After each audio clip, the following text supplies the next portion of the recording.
She pushes the mop bucket down aisle 7, then stops, because there, on the floor she cleaned 20 minutes ago, is a shadow that doesn't belong to anyone. She doesn't turn around. The light above her flickers. 3 weeks now, that light has flickered. Nobody fixes it. In her apron pocket is a piece of paper torn nearly in half, pulled from the trash outside the manager's office. A signature. Close to the real thing. Not quite. The radio crackles. A man's voice. Flat. The way you'd read a weather report. Inventory room. Now. She sets the mop down. Counts her breaths. 1.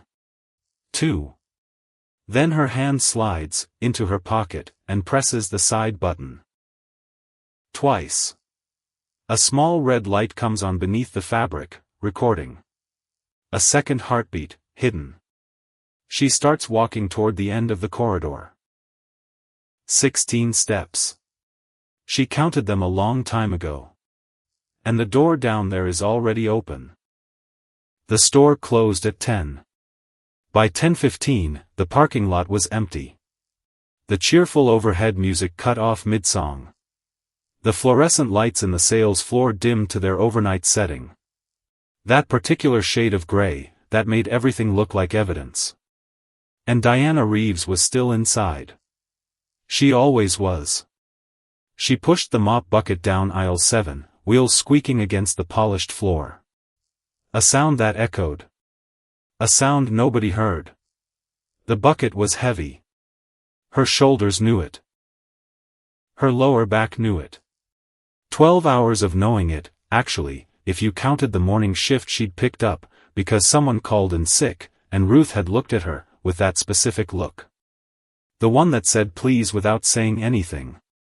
And Diana had said yes, before she'd finished thinking. She always said yes before she finished thinking. That was the problem.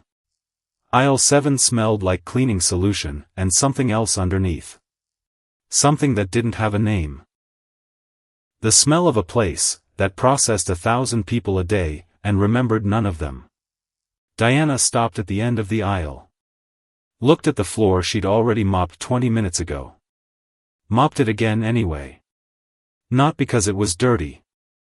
The floor was fine. The floor was irrelevant. Her hands just needed something to do, while her brain ran the numbers for the 4th time tonight. Rent was due the 15th. Today was the 9th. 6 days. Her check cleared every other Friday, which meant the next one landed on the 13th. Which meant 2 days of breathing room, if nothing went wrong. Nothing was going to go wrong. She said that every month. Something always went wrong. Last month it was Jordan's school trip deposit. $60 she didn't technically have, but paid anyway, because she remembered what it felt like to be the only kid who didn't go. The month before, that it was the back left tire, which chose a Tuesday morning in November to express its feelings about Chicago winters. November again now. Same cold. Different Tuesday. Diana wrung out the mop.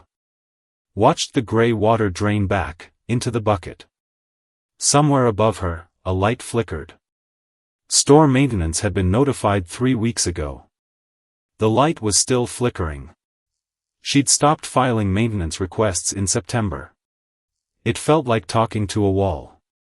Except at least a wall didn't send back a form email asking her to be patient. She pushed the bucket toward the back corridor. Her feet hurt. She'd stopped noticing her feet hurting the way you stop noticing traffic noise, after you've lived near a highway long enough. The pain was just there. Background. Part of the atmosphere. The back corridor was narrow. Metal shelving on both sides, floor to ceiling, packed with overstock. Holiday inventory already. November and they were already drowning in Christmas. Red and green boxes stacked in configurations that made no structural sense. Someone was going to knock one of those over eventually. Diana would be the one cleaning it up. She pushed through the double doors. The warehouse section had a different light. Harsher. More industrial. The kind of light that was designed for function and cared nothing about the people functioning under it. The cheerful store music didn't reach back here. Back here it was just the hum of the HVAC system and the occasional distant sound of the freight elevator. Diana parked the bucket near the supply station. Stretched her back. Heard two things pop that she tried not to think about. She had 3 more areas to finish before she could clock out. The break room, the management corridor, and the restrooms on the east side. Another hour, maybe 90 minutes, if the break room was the disaster it usually was on Monday nights. Then the bus. Then home. Then Jordan. Jordan, who was probably asleep on the couch again, with his history textbook open on his chest. Jordan, who was 16, and trying very hard to pretend he wasn't worried about her. Jordan, who had their mother's eyes, and their mother's way of going quiet when something was wrong. Their mother had been gone 8 months. Diana still reached for her phone sometimes to call her. She stood in the warehouse for a moment. Just stood. Not thinking. Not calculating. Not running numbers. Just existing in the specific stillness of a large space, after everyone else has left. And then she walked to the shelf in the back corner, behind the industrial cleaning supplies, where a gap between 2 shelving units created a small pocket of space just big enough for one person. She sat down on the floor. Cold concrete. Didn't matter. She pressed her back against the shelf. Let her head fall back. Looked at the ceiling. Water stain in the corner, been there since July, maintenance notified twice. She breathed. In through the nose. Out through the mouth. The way her mother used to tell her. Slow down, baby. The world's not going anywhere. The world actually was going somewhere. That was the problem. The world had specific plans, and a 15-day timeline, and Diana needed to be on it. But for right now. For 3 minutes. She let herself stop. She didn't hear him approach. He was quiet for a big man. And he was big. Not threatening, but solid. The kind of solid that comes from years rather than a gym. She only knew he was there because of the shadow that fell across the floor about 6 feet from where she was sitting. She scrambled up fast. Too fast. Her back complained. She ignored it. I'm sorry. First words out of her mouth. Automatic. I needed a second. I'm going right back. Take your time. She stopped. Not because of the words. Because of the way he said them. People said take your time all the time. They said it while looking at their watches. They said it in the tone of voice that meant the exact opposite. They said it as a social formality, the verbal equivalent of fine print. This man said it like he meant it. She looked at him properly for the first time. New face. She was pretty sure she'd seen him earlier, that day during orientation. One of the managers had mentioned a trainee starting. He was older than the usual trainees, who were mostly college kids picking up retail experience, before they moved on to things they actually wanted to do. This man was closer to her mother's age. Maybe a little older. Gray at the temples. Hands that looked like they'd done actual work somewhere along the way. You're the new trainee, she said. Drew Callahan. He didn't offer his hand. Just said his name. Started today. Diana. I know. He said it matter-of-factly.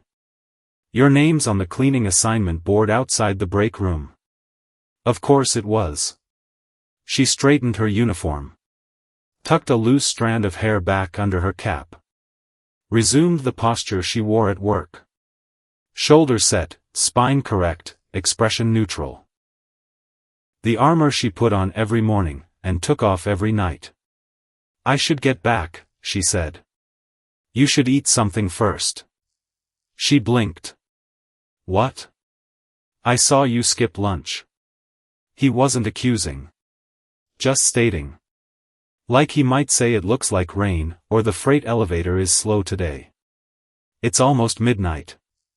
That's a long time. Diana stared at him.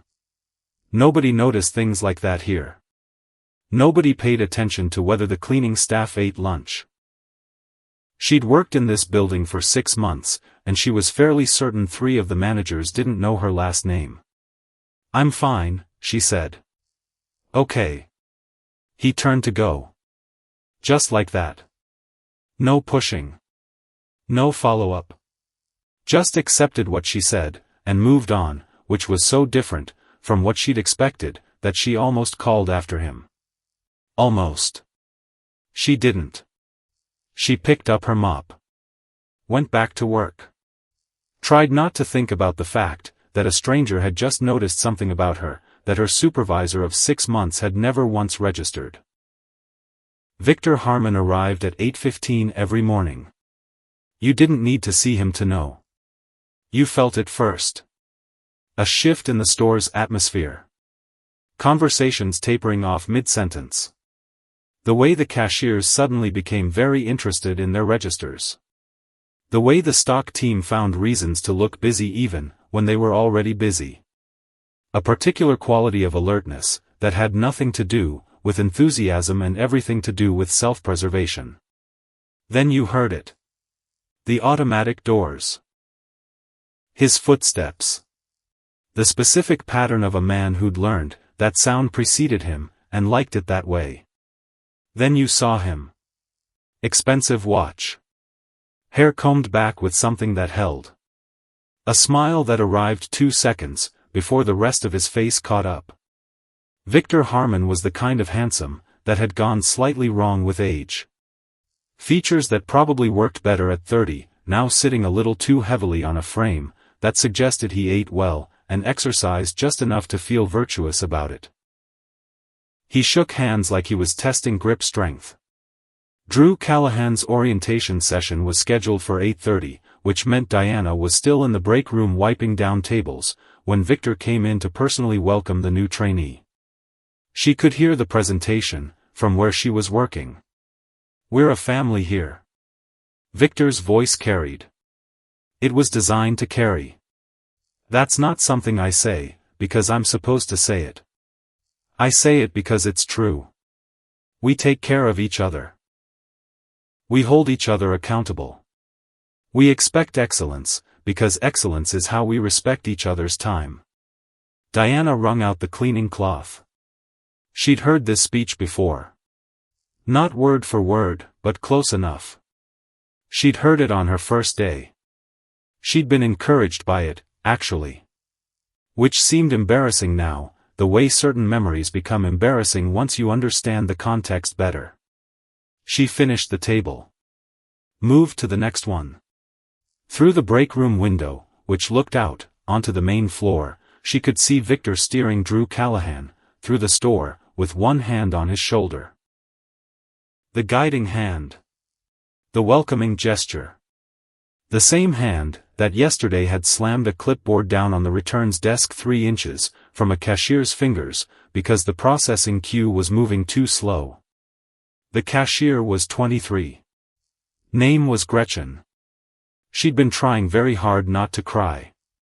Diana had been mopping nearby. She'd kept mopping.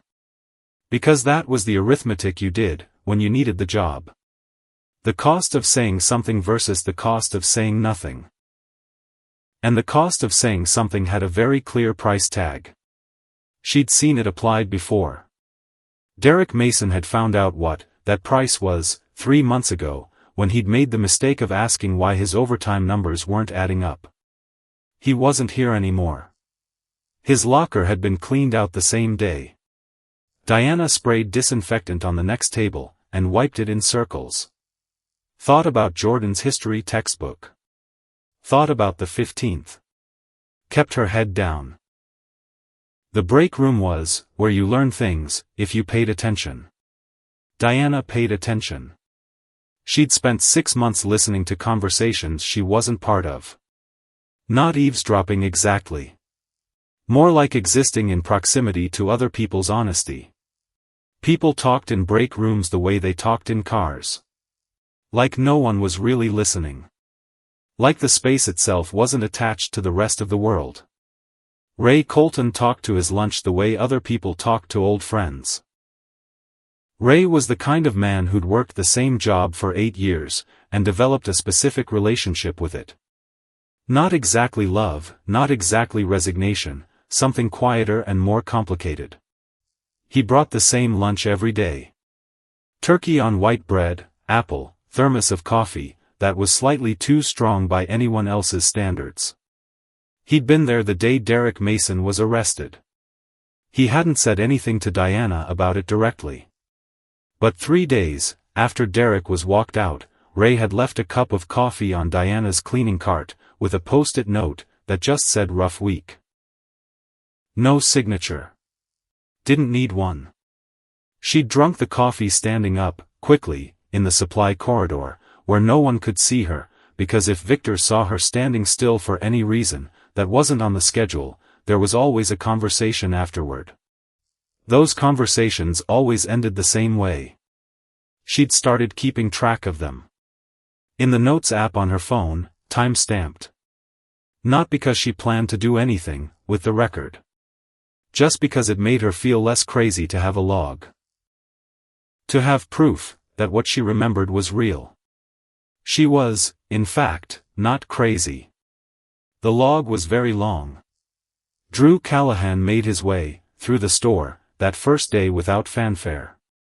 Victor's orientation was followed by a brief handoff to Ruth Kimball, who'd been doing orientations for 8 years, and had developed the particular efficiency of someone who'd explained the same things, so many times, that the words now came pre-packaged. Ruth was not unkind. She was economical. She gave people the information they needed, used the minimum number of words required, and then she got back to work. Diana saw Drew passing, through different departments throughout the morning. Watching more than working. She noticed that new trainees usually spent the first 2 days trying to demonstrate competence. Performing busyness. Making sure supervisors could see them being useful. This one wasn't doing that. He was observing. Slowly, methodically, the way you'd study a situation you were trying to understand rather than a job you were trying to learn. She clocked the detail and filed it away. None of her business. She had floors. The second day. 12:30. Lunch break. Diana was in the break room, with her sandwich. Turkey on wheat, bought on sale, made the night before. When Victor came in. She knew before she looked up. The shift in the air. He didn't look at her right away. He poured himself a coffee, from the communal machine. Exchanged pleasantries with the 2 stock team members eating near the window. Then he turned, scanned the room in, that way he had. Categorizing. Assessing. And his eyes landed on her for a moment. Then past her. Like she wasn't there. She'd trained herself to feel relieved by that. She picked up her sandwich. Diana. Her hand stopped. Not her name, specifically. She'd heard Victor say her name many times. What stopped her was the register. The particular frequency. Not loud.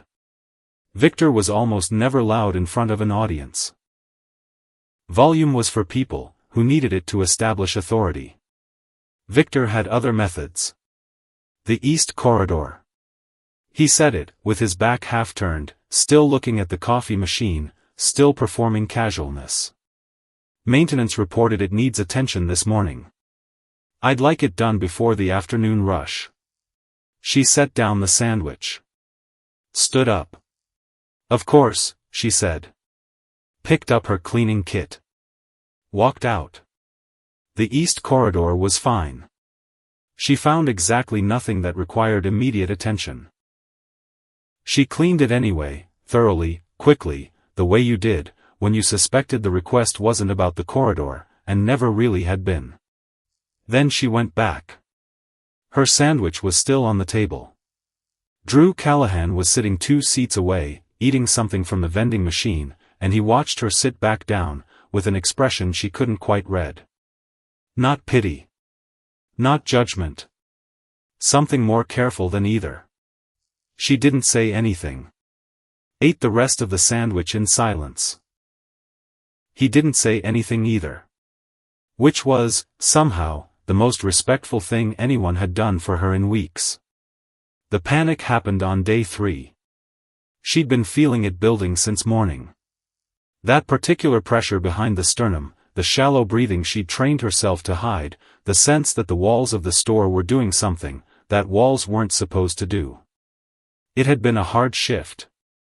Victor had run a department review in the morning, that included, as a set piece, pointing out the condition of the restrooms on the north side, while Diana was within earshot. He hadn't addressed her. He'd addressed the group. But everyone knew who cleaned the north restrooms. Everyone heard. And that was the point. By lunch she was holding herself together, through sheer mechanical effort. Moving through the motions. Cleaning surfaces. Moving on. Cleaning surfaces. Moving on. By 2 in the afternoon she needed a minute. She found the gap between the shelves in the back warehouse. Her spot. The one she'd discovered in week 2. And sat down on the cold floor, and pressed her hands against her chest, and tried to breathe. The breathing wasn't working. Her vision was going funny at the edges. Her heart was doing something complicated and unhelpful. Her lungs had apparently decided this was a good moment to forget how to perform their primary function. In. Out. In. She heard footsteps. She froze. Then the footsteps stopped. About 6 feet away. She could tell by the sound. And then nothing. No approaching. No voice. Just silence. Then, from that distance, quiet and even, breathe out first. Then in. 4 counts. She didn't move. Try it. 4 counts out. Slow. She did. She didn't plan to. Her body just followed the instruction, before her brain could argue with it. And then she breathed in. 4 counts. And her heart did something slightly less alarming. She looked up. Drew Callahan was leaning against the shelving unit across from her, not close, not hovering. Just present. He wasn't looking at her directly. He was looking at a spot on the floor between them, giving her something that functioned like privacy even in the absence of it. That happens to me too sometimes, he said. Or it used to. She didn't know what to say to that. I'm fine, she said.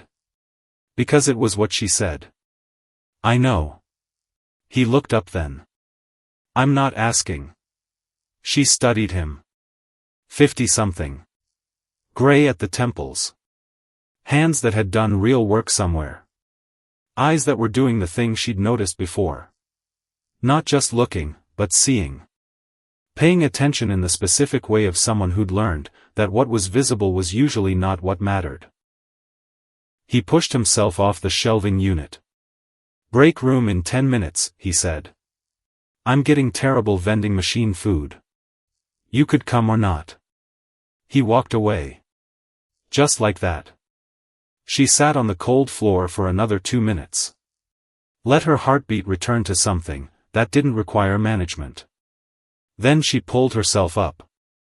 And she couldn't have told you exactly why, she went to the break room. She didn't tell him everything. That first conversation, she told him almost nothing.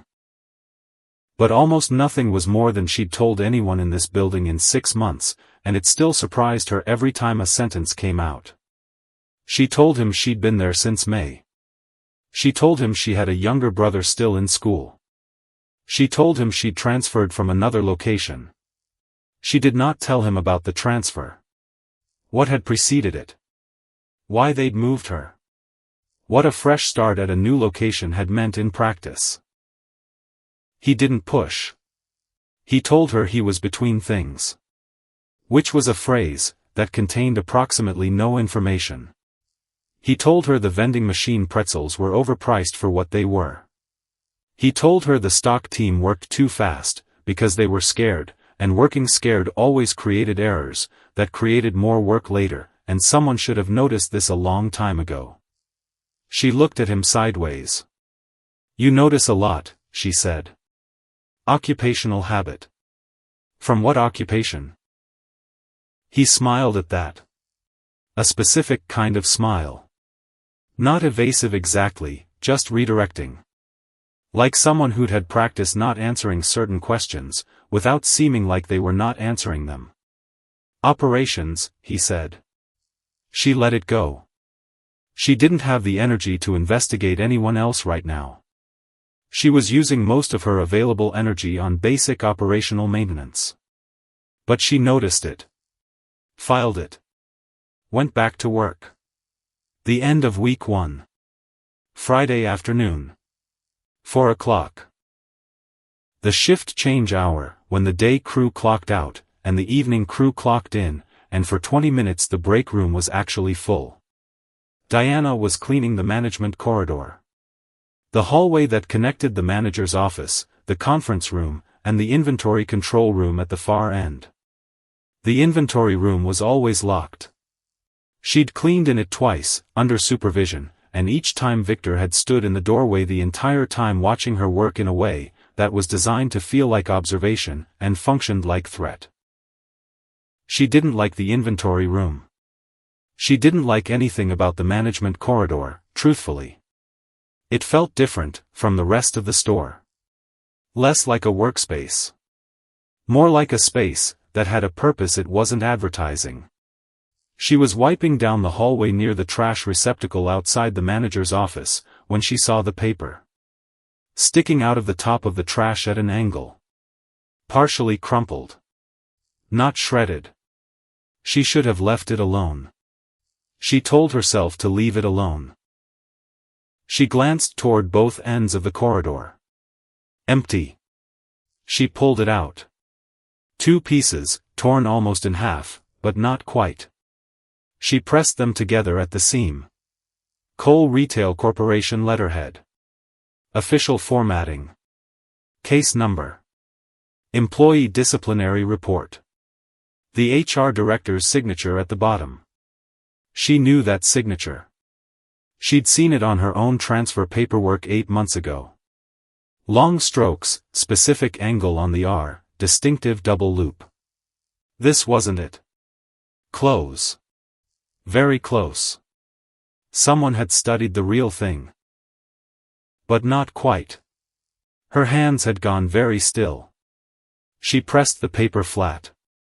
Read the name on the report. Not someone she knew.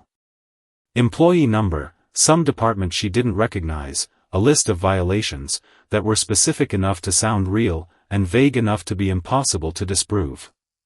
A manufactured paper trail. Someone building a case that didn't exist. She stood in the empty hallway, with the torn document in her hands, and understood, with the specific clarity of someone who'd already lived, through a version of this, exactly what she was looking at. She heard footsteps at the end of the corridor. She put the paper in her apron pocket. Picked up her cleaning supplies. Started wiping down the wall. Victor walked past without looking at her. Her hands didn't shake. She'd gotten very good at hands not shaking. She kept them moving. Steady. Mechanical. Professional.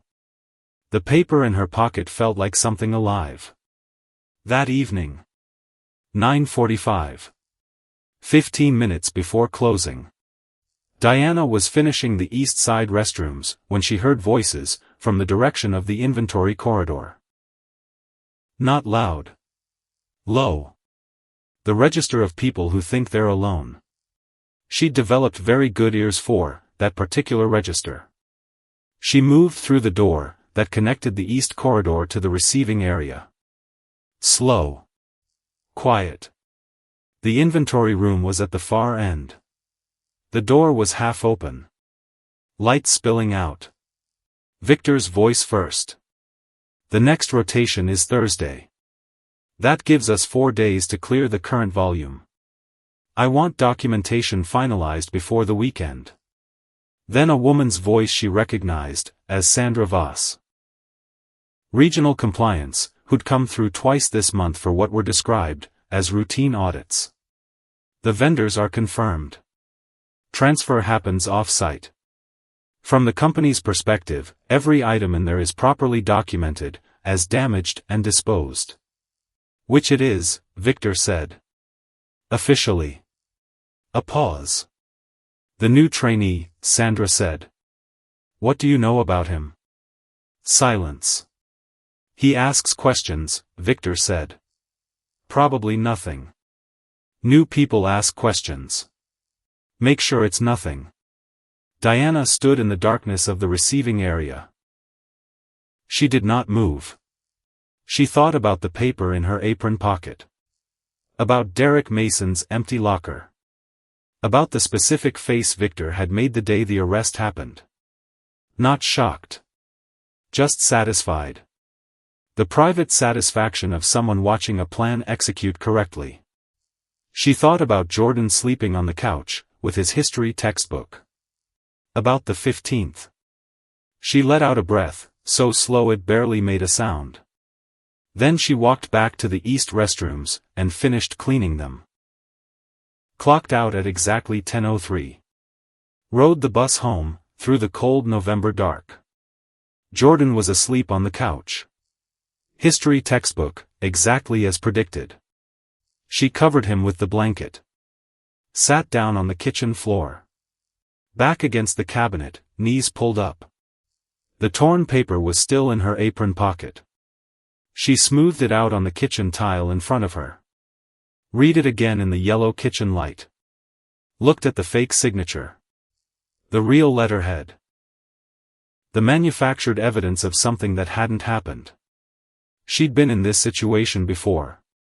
In a different store. Different name above the signature. Same machinery. She knew how it ended when you stayed quiet. She knew how it ended when you spoke. She'd tried speaking once. She knew what that cost. She sat on the kitchen floor for a long time. Not deciding. Just sitting. The refrigerator hummed. Jordan breathed. Chicago moved outside the window. And Diana Reeves looked at the evidence in her hands, and thought about what it meant, that she had it. That she'd pulled it, from the trash instead of walking past. That some part of her, some part she couldn't fully account for, had decided without asking her permission, that this time she was going to pay attention. She folded the paper carefully. Put it in the kitchen drawer, under the takeout menus. Went to bed. Did not sleep for a long time. Saturday morning. Her day off.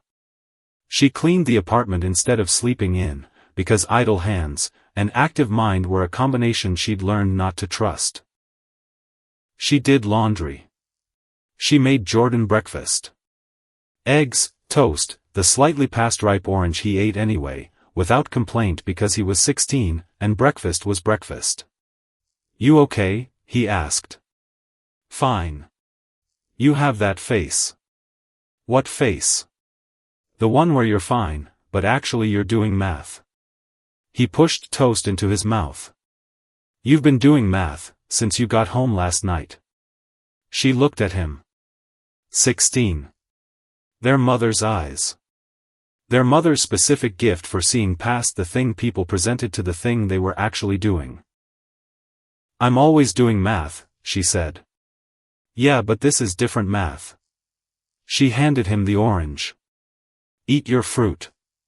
He ate his fruit. Watched her with the quiet watchfulness he'd inherited, and she'd never fully gotten used to. I'm fine, she said again. He nodded in a way that meant okay, but I'm noting this for later. She turned back to the dishes. Thought about the paper in the kitchen drawer. Thought about Drew Callahan saying you breathe out first in a voice that knew something about how to be steady when things weren't.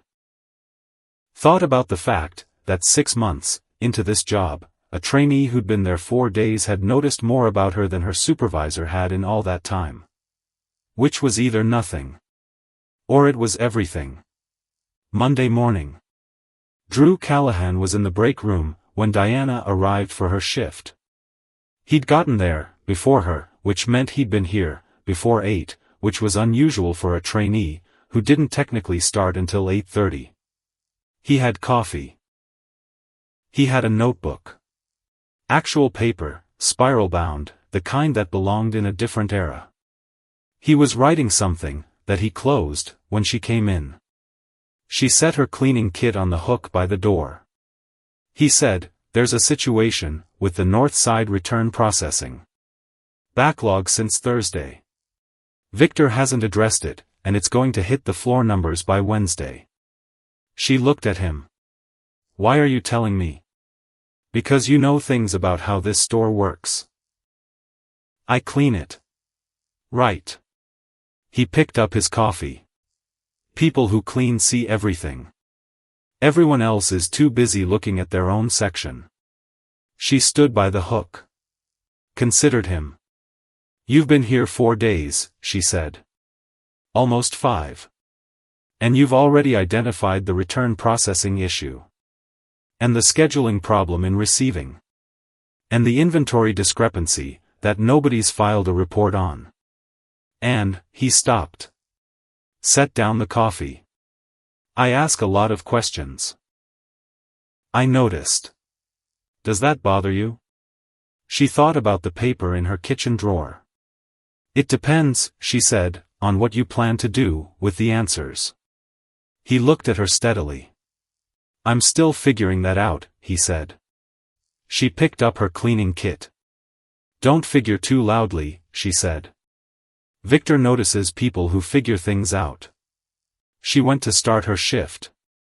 But as she pushed through the break room door, she paused. Didn't turn around.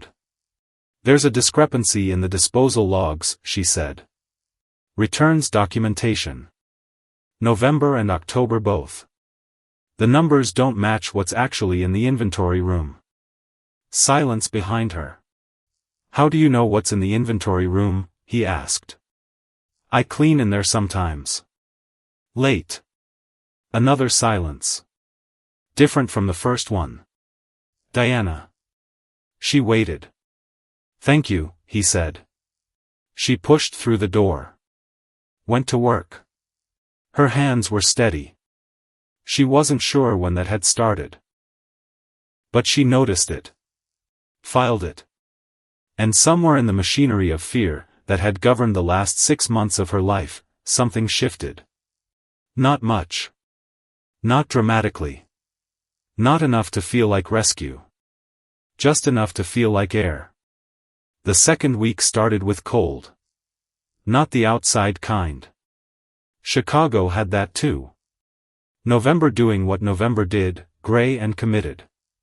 But the cold Ethan felt when he walked through the automatic doors Monday morning was interior. Architectural. The kind of cold that buildings develop when the people inside them have learned to keep their warmth to themselves. He noticed it differently now. Week 1, he'd been cataloging. Observing. Taking inventory of the atmosphere the way you'd take inventory of a warehouse. Methodical, systematic, looking for the gap between what the record said and what was actually on the shelf. Week 2, he knew what he was looking at. And it was worse than the emails had described. He clocked in at 8:15. Drew Callahan, temporary operations trainee, badge number still slightly crooked, because he'd put it on in his car. He straightened it in the reflection of the break room microwave, and caught his own eyes in the process. 52 years old. He'd started this company in a rented storefront in Baltimore, with 11 employees, and a philosophy he'd written on a legal pad at his kitchen table. Every person who works here deserves to be treated like they matter. He'd framed it eventually. Actual frame, actual wall, every location. He hadn't been inside one of his own stores, as a regular employee in over a decade. He was not prepared for what that felt like. Ruth Kimball was already in the break room. She'd been there before him every single day. He wasn't sure she ever actually left. She was wiping down the coffee machine, with the specific efficiency of someone who'd wiped down the same machine every morning for 8 years, and had arrived at a kind of peace with the repetition. "Morning," she said.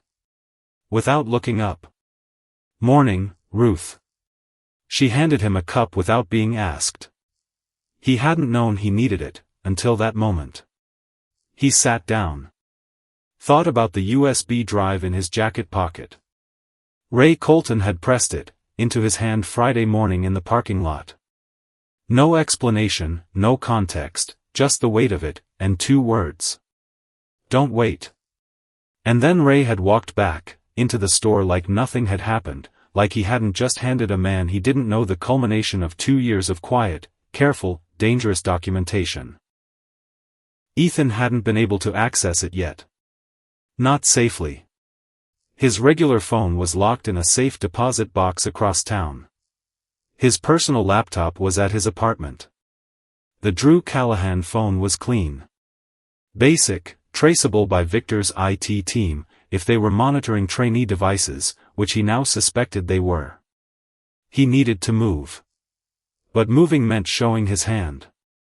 And showing his hand meant Diana was in the blast radius, before he could protect her. He drank the coffee Ruth had given him. She was still wiping down the coffee machine. "You've been here 8 years, he said. 8.5. That's a long time in one place." "Yep." He chose the next words carefully. "Victor Harmon's been here 2 years. Ruth's hand slowed. Just slightly. Half a beat. About that. Before him. What was it like? She wrung out the cloth over the sink. Folded it with the precision of someone who'd been folding cloths her whole life. "Different," she said. "Better?" A pause. "Different," she said again. She picked up her bag, and her coffee, and she left the break room, and that was the end of that conversation. Except it wasn't. Because Ethan had been having conversations his whole career. He'd built a company on understanding what people meant, when they said what they said. And Ruth Kimball had just told him more in the word different than most people managed in a paragraph. He filed it. Finished his coffee. Went to work. Sandra Voss arrived on Tuesday. Ethan had seen her name on the schedule. Regional Compliance Officer, scheduled visit, 2 days. Standard notation. Except there was nothing standard about a regional compliance officer, who maintained what amounted to a standing presence at a single location. Her name appeared in the schedule 3 times in the past 6 weeks. Routine audits were typically quarterly. This was something else. She was sharp. That was the first thing. Not sharp like competent. Though she was that too. Sharp like a thing that had been worn down to an edge by a specific kind of pressure. Her suit was exact. Her posture was exact. Her smile arrived precisely when it was useful, and disappeared the same way. She shook Ethan's hand at the morning department check-in. "You're the new trainee. Drew Callahan. How are you finding things?" He gave her the standard answer. "Learning the ropes. Everyone's been very helpful. Looking forward to contributing." She listened to all of it, with the expression of someone who'd heard the same sentences, so many times they'd become ambient noise. "Good," she said. And moved on. But he caught something. The way she and Victor intersected at the edge of the morning meeting. Not a greeting. Not a professional check-in. The specific body language of 2 people, who had a conversation, before the one they were performing for everyone else. A glance that contained an entire exchange. The slight nod she gave him, that wasn't acknowledgement, was confirmation. Confirmation of what? He didn't know yet. He would. He found Diana near the east loading dock at 11. She was restocking the cleaning supply cart, methodical and quick, the practiced efficiency of someone who'd done it so many times the task had become reflex. He positioned himself nearby, pretending to check a clipboard. "Sandra Voss," he said. Quietly. Not looking at her. Diana's hands kept moving. "Regional compliance," she said. "She's been here 3 times in 6 weeks. I know. Is that normal?" Diana set down a bottle of cleaning solution. Picked up another. "Nothing here is normal," she said. "I just stopped noticing." He let a moment go by. "The inventory discrepancy you mentioned," he said. "The disposal logs." Her hands paused. 1 full second. Then resumed. "I shouldn't have said that. You were right to. Being right doesn't matter here." She said it flat. Not bitter. Just true. The way you'd state a law of physics. What matters is whether it can be used against you. He looked at her then. She was still focused on the cart. Hands moving. Efficient. Armored. "Diana. Don't." She said it quiet and firm. "Don't do that thing, where you say my name like you're about to offer me something. I've had that offered to me before. At my last location. They offered me a transfer, and called it a fresh start." She put the last bottle on the cart. "This is what fresh starts look like." Silence. The loading dock hummed.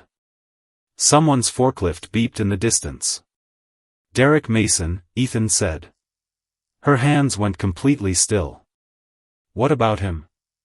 "You were there. The night before security found the merchandise in his locker." Very slowly, she turned to look at him. "How do you know that?" He held her gaze. "Because I've been paying attention," he said. "And because nothing that happened to Derek Mason makes sense, unless someone put that merchandise there. And the only person in this building with motive and access was. Don't." Her voice was low. Controlled. The voice of someone who'd learned to be controlled about things that made them want to scream. "Don't say it out loud." "Not here."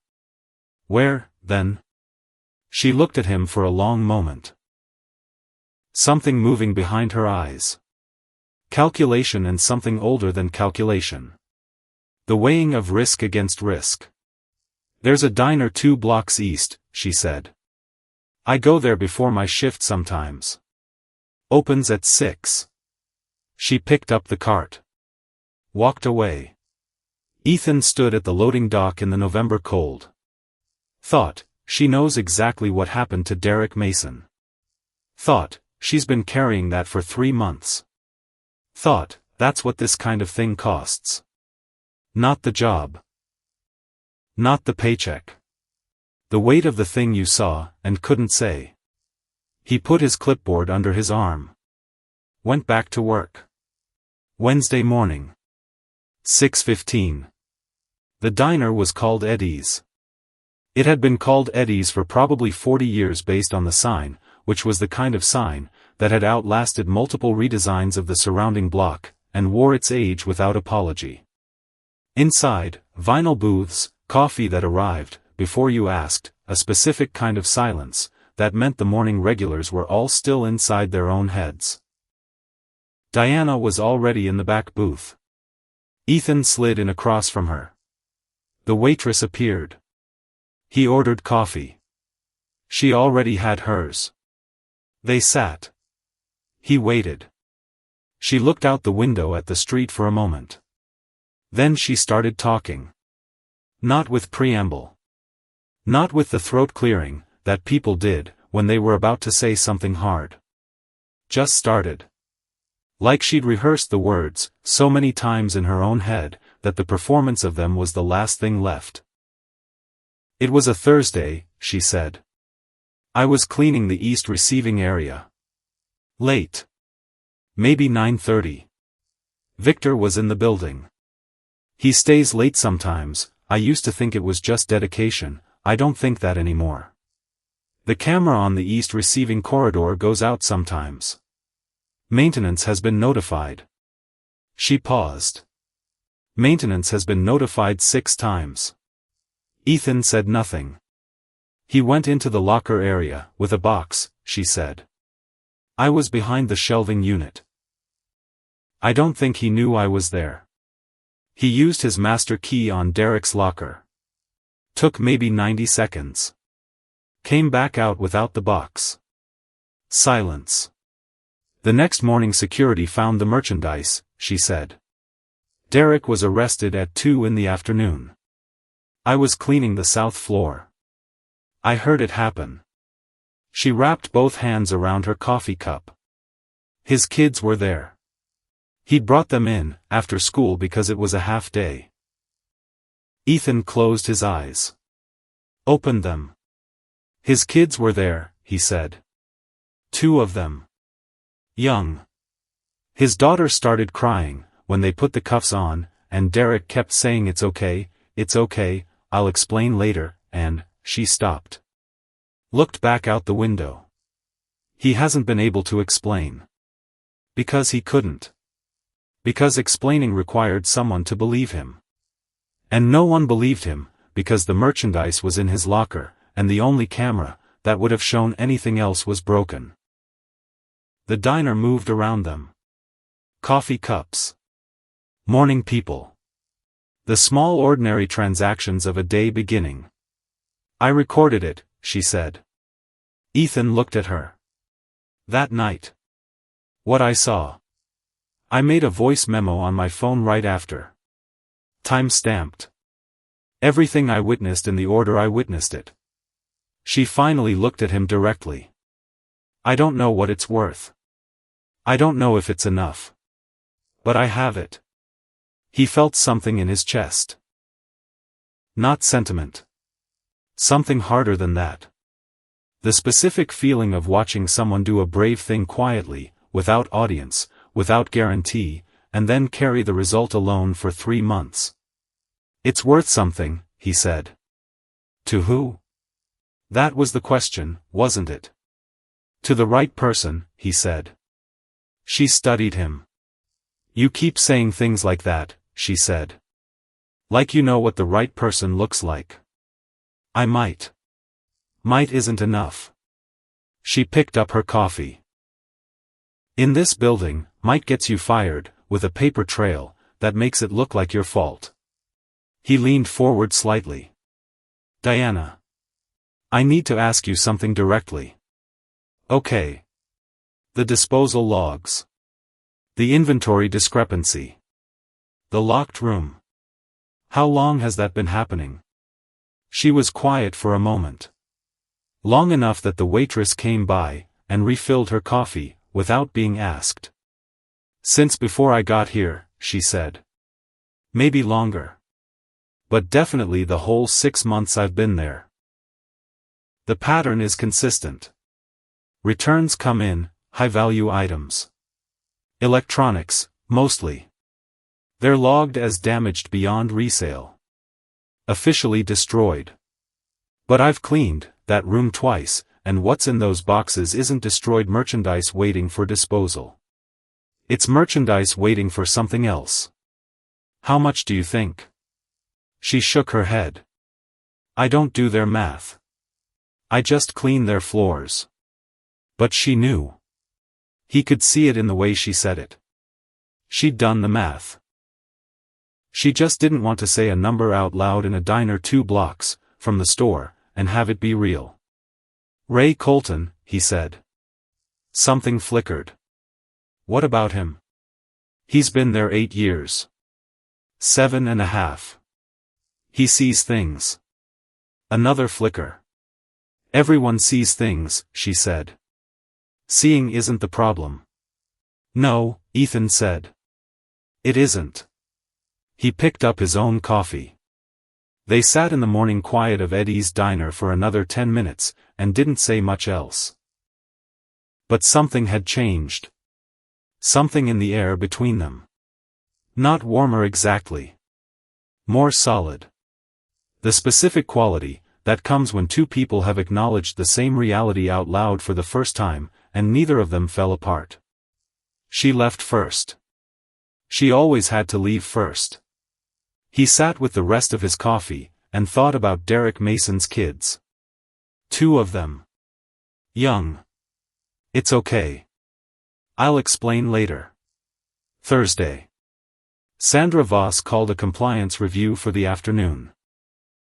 All department leads, conference room, 90 minutes. Which meant Victor was occupied. Which meant the management corridor was clear. Ethan had been waiting for this window since Tuesday. He timed it carefully. Waited until the conference room door closed. Then he moved, through the store the way he'd learned to move. Purposefully but not urgently. The pace of someone doing their job rather than doing something else. He reached the management corridor at 3:40. The hallway was empty. He moved to the inventory room door. Tried the handle. Locked. Expected. He moved to Victor's office. Also locked. He stood in the hallway and thought. Then he looked at the trash receptacle outside the office. He'd checked it once before. Found the forged disciplinary document in week 1. He hadn't been back since. Too obvious, too often. But Victor had been busy this week. Distracted by the compliance review prep. He looked. A printed email, crumpled, sitting on top. He reached in. Smoothed it out. Internal correspondence. Victor Harmon to Sandra Voss. Dated 2 days ago. Shipment 4 confirmed for Thursday pickup.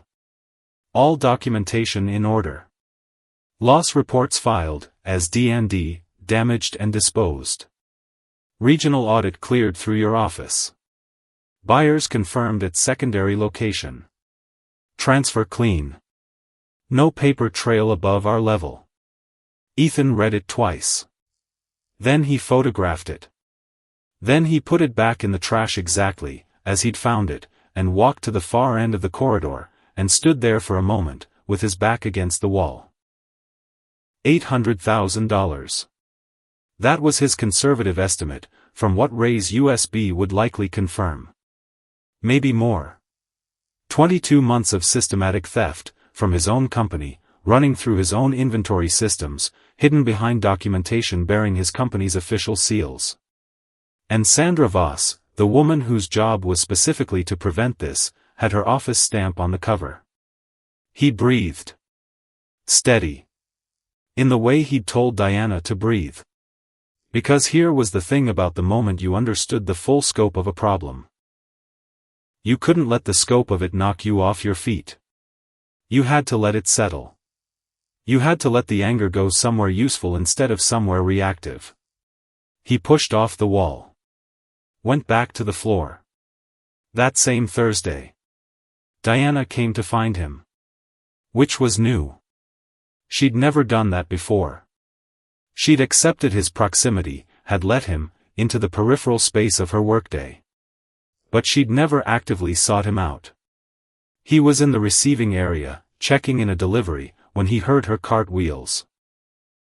She stopped beside him. Looked at the delivery manifest like she was checking something on her own list.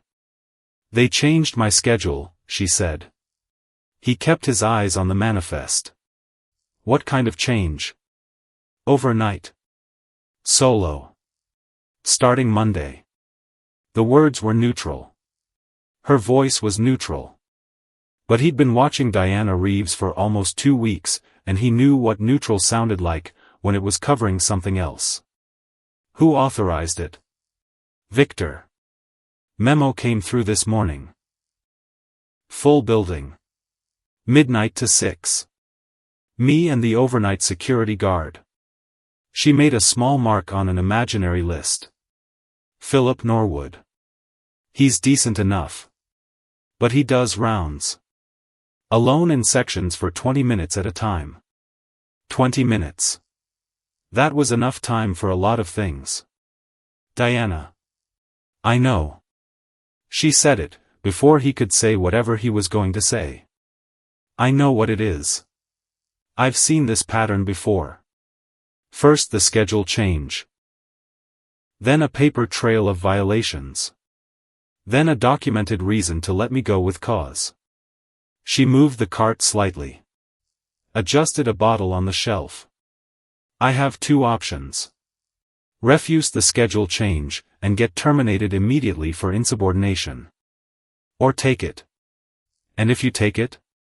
She was quiet for a moment.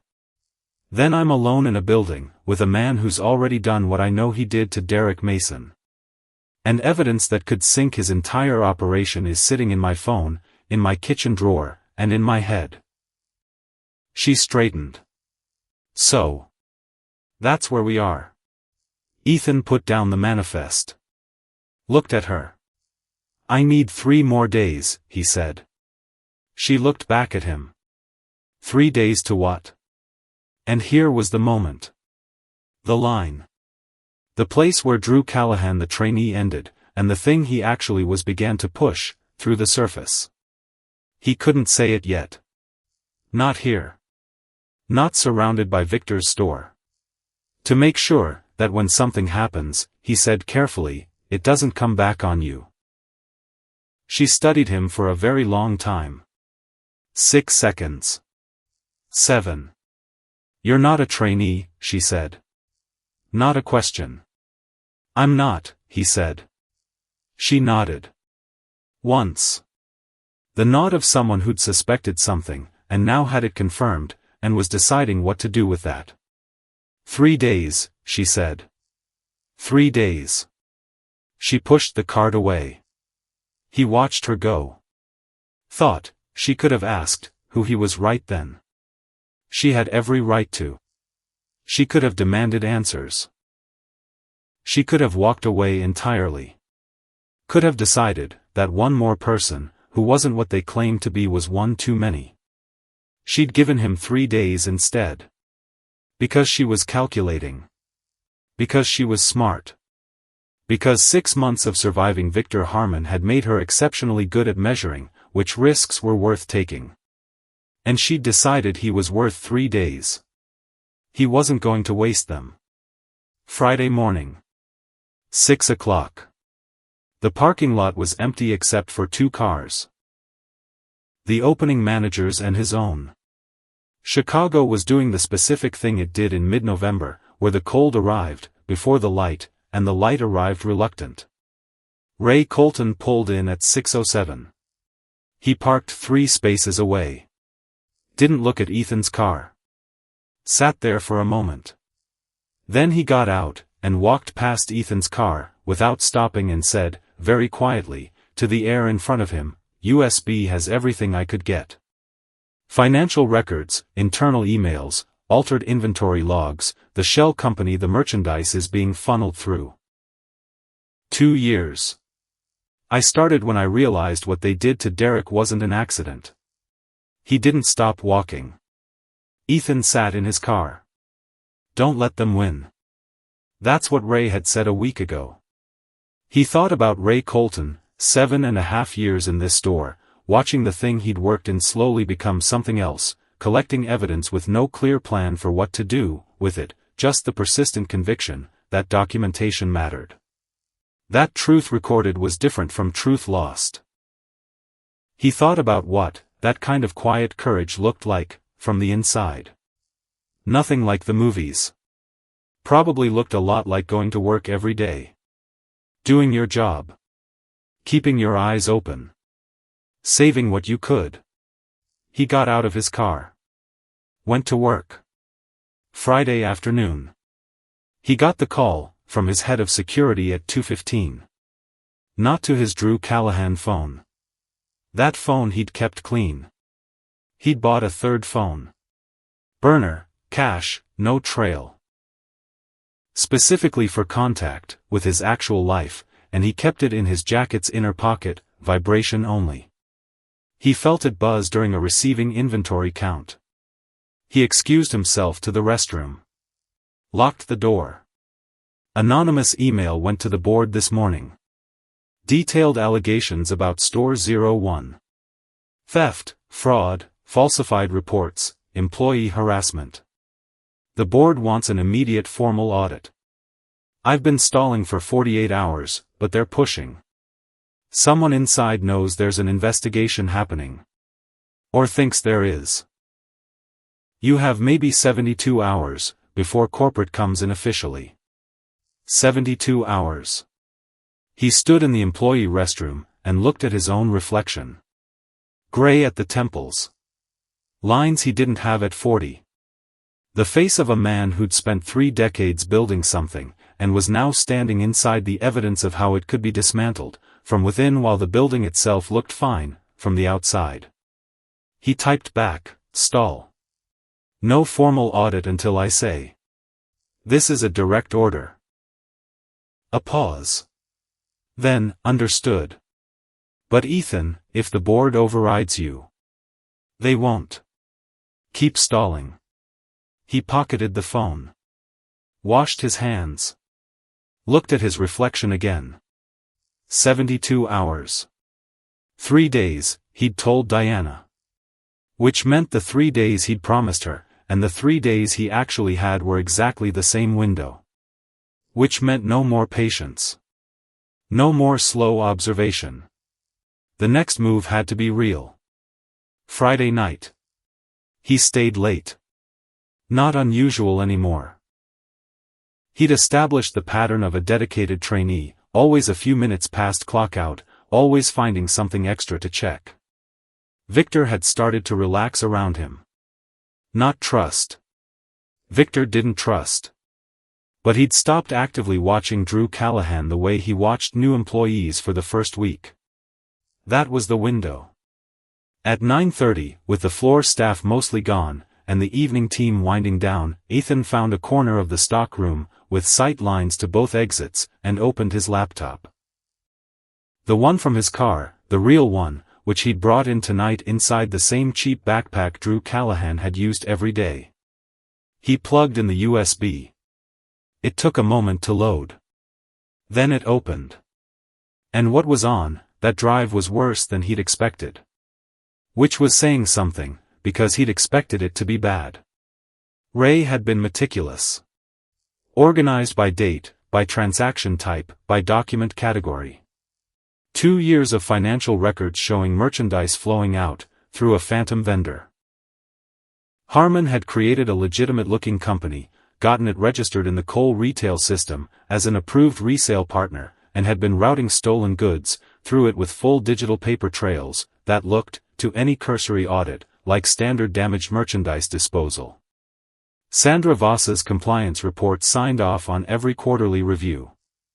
Not because she'd missed it. Because she'd written them.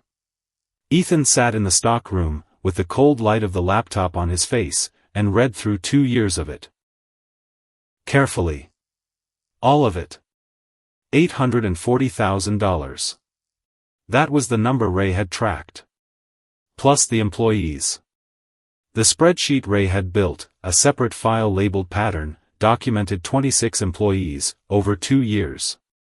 26 people whose employment had ended under circumstances that followed the same template.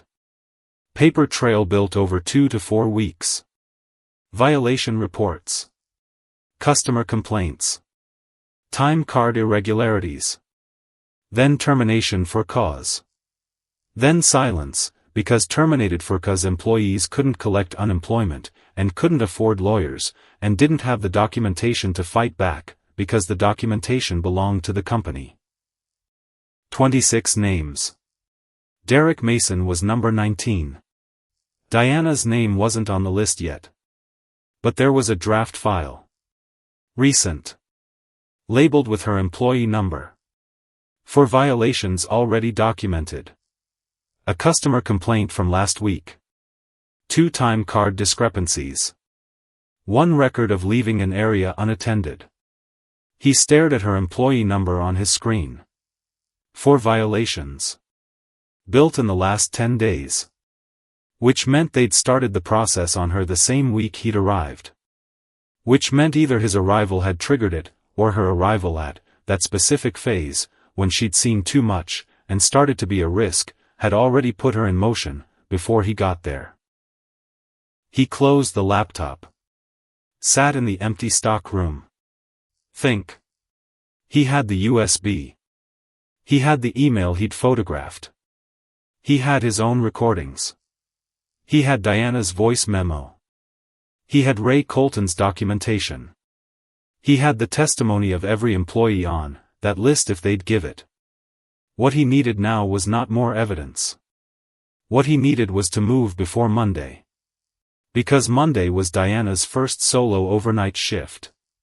And Diana alone in a building, with Victor Harmon, and a draft termination file was not a situation he was willing to let reach its natural conclusion. Sunday night. He didn't sleep. Not unusual. He'd been sleeping badly since week 1. The motel room was fine. Clean, anonymous, nowhere near the store. He'd chosen it specifically, because it had no connection to Drew Callahan, and no connection to Ethan Cole. He lay on his back, and looked at the ceiling. Thought about Diana in the kitchen, with her bills. Thought about Jordan on the couch, with his textbook. Thought about the specific mathematics of someone, who couldn't afford to lose a single paycheck, and had spent 6 months being very, very careful with the terrible truth she'd witnessed. And then had decided to tell him anyway. Why? He'd asked her once, indirectly. She hadn't answered directly. But he thought he understood now. Not because she trusted him. Not entirely. But because she'd run out of road. Because you could only carry something alone for so long before the weight of it changed the way you stood. Because she'd looked at this man, who asked too many questions, and had decided, not that he was safe, but that he was something. Something different from the landscape she'd been surviving.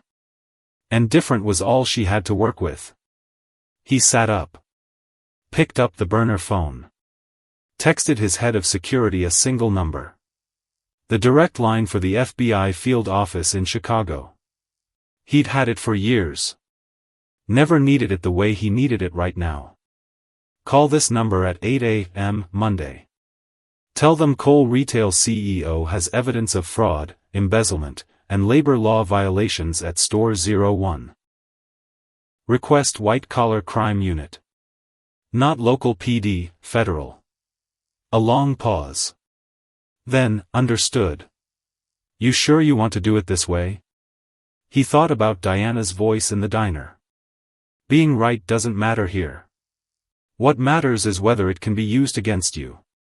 Yes, he typed. Make the call. He put down the phone. Outside, Chicago moved through its Sunday night. Taxis. The L train in the distance. A couple arguing on the sidewalk below his window, their voices loud, and brief and then gone. Ordinary. All of it. The ordinary texture of a city going about its business, while in a building 2 miles east, a woman was preparing to walk into a Monday night she didn't know she'd already been set up for. He picked up his phone again. Opened the Drew Callahan contact list. Diana wasn't in it. They'd never exchanged numbers. That had been deliberate on both sides. The specific caution of 2 people who knew they were being watched. He didn't call her. He couldn't. Not yet. Tomorrow. He'd handle it tomorrow. But there was one more thing first. He pulled up Ruth Kimball's name in the employee directory. The one he'd accessed using his trainee credentials, which gave him just enough system access to see contact information. He sat with her number for a moment. 8.5 years. Different, she'd said. He thought about that word. The way it sat in her mouth. Not nostalgic. Not angry. something more precise. The word of someone who knew exactly what had changed, and when, and hadn't said so to anyone yet. He put the phone down, lay back and looked at the ceiling. Tomorrow. Everything was tomorrow. Which was either terrifying or correct. He decided on correct. Closed his eyes. And didn't sleep until almost 4 in the morning. Because somewhere in a Chicago apartment, Diana Reeves was probably also not sleeping. And the least he could do was keep her company, from a distance, in the dark, both of them awake, and thinking about Monday, and what it was going to cost, and whether the thing they were about to do was brave, or just the only option left. Both, maybe. Usually both. Monday morning arrived gray and cold and specific. The kind of day that doesn't apologize for itself. Diana was at the store at 7:50, 10 minutes before her shift, the same way she always was. Ethan watched her come, through the employee entrance, from where he was standing near the receiving dock. She walked like she always walked. Steady. Spine correct. The armor fully in place. She didn't look at him. But as she passed, she slowed just slightly. Less than a step. And without looking said, very quietly, "Tonight." One word. He said nothing. She kept walking. And he understood. She'd made her decision too. Whatever was going to happen tonight, she'd already decided she was going to be ready for it. Not rescued. Ready. Not passive. Present. She'd known that before he had. He stood at the receiving dock, and watched the door she'd walked through and felt something he couldn't entirely name. Not pride, exactly. Closer to recognition. The feeling of seeing something clearly, that had been there all along. Diana Reeves wasn't waiting for someone to fix this. She'd been surviving it. And surviving is different from waiting. He went to find Ray Colton. Ray was alone in the stock room. Ethan stood beside him at the shelving unit. Said nothing for a moment. Then, I looked at everything on the drive. Ray kept stacking. Steady hands. Practiced. And? It's enough. Ray stopped. Didn't look at him. I've been keeping that for 2 years, he said. 2 years of coming to work, and doing my job, and watching that room, and copying files, and not knowing what I was going to do with any of it. He set a box on the shelf. You know what that's like? Ethan thought about his own ceiling. His own 4 a.m., yeah, he said. I think I do. Ray looked at him sideways. Really looked. For a long time. You're not a trainee, he said. No. Ray nodded. Once. The nod of a man who'd suspected something, and now had it confirmed, and had already decided what he was going to do with that. Tonight? Ray said. Tonight, Ethan said. Ray picked up another box. Then let's finish the shift, he said. And they did. The store closed at 10. Same as always. The cheerful overhead music cut at 10:01. The sales floor lights dropped to their overnight setting. The last customer, an older man who'd spent 40 minutes comparing coffee makers, and left without buying one, walked out through the automatic doors at 10:03. The automatic doors closed behind him. And the building went quiet. Not empty. Not yet. Victor Harmon's car was still in the lot. Sandra Voss's rental was parked 2 spaces away. Philip Norwood, overnight security, decent enough, Diana had said, was doing his first round of the building perimeter. And Diana Reeves was inside. Alone. Except she wasn't alone. Not exactly. Ethan was in the parking lot, in his car, parked at the far edge, where the camera coverage had a gap he'd identified in week 1. The burner phone was in his hand. Federal agent contact confirmed. They'd been briefed, that morning, evidence package transmitted at noon, authorization signed by 6 p.m. They were 3 blocks away. Waiting on his signal. But signals required timing. And timing required knowing what was happening inside. And right now, what was happening inside was Diana pushing her cleaning cart through the empty store in the particular silence of a building that had stopped pretending. She'd known this moment was coming. Not the specifics. Not the exact shape of it. But the direction, yes. She'd felt it since Thursday. Since the schedule change memo landed in her inbox, and she'd read it twice, and then put her phone face down on the supply shelf, and stood very still for 30 seconds, while her brain did the accounting. This was the setup. She'd seen setups before.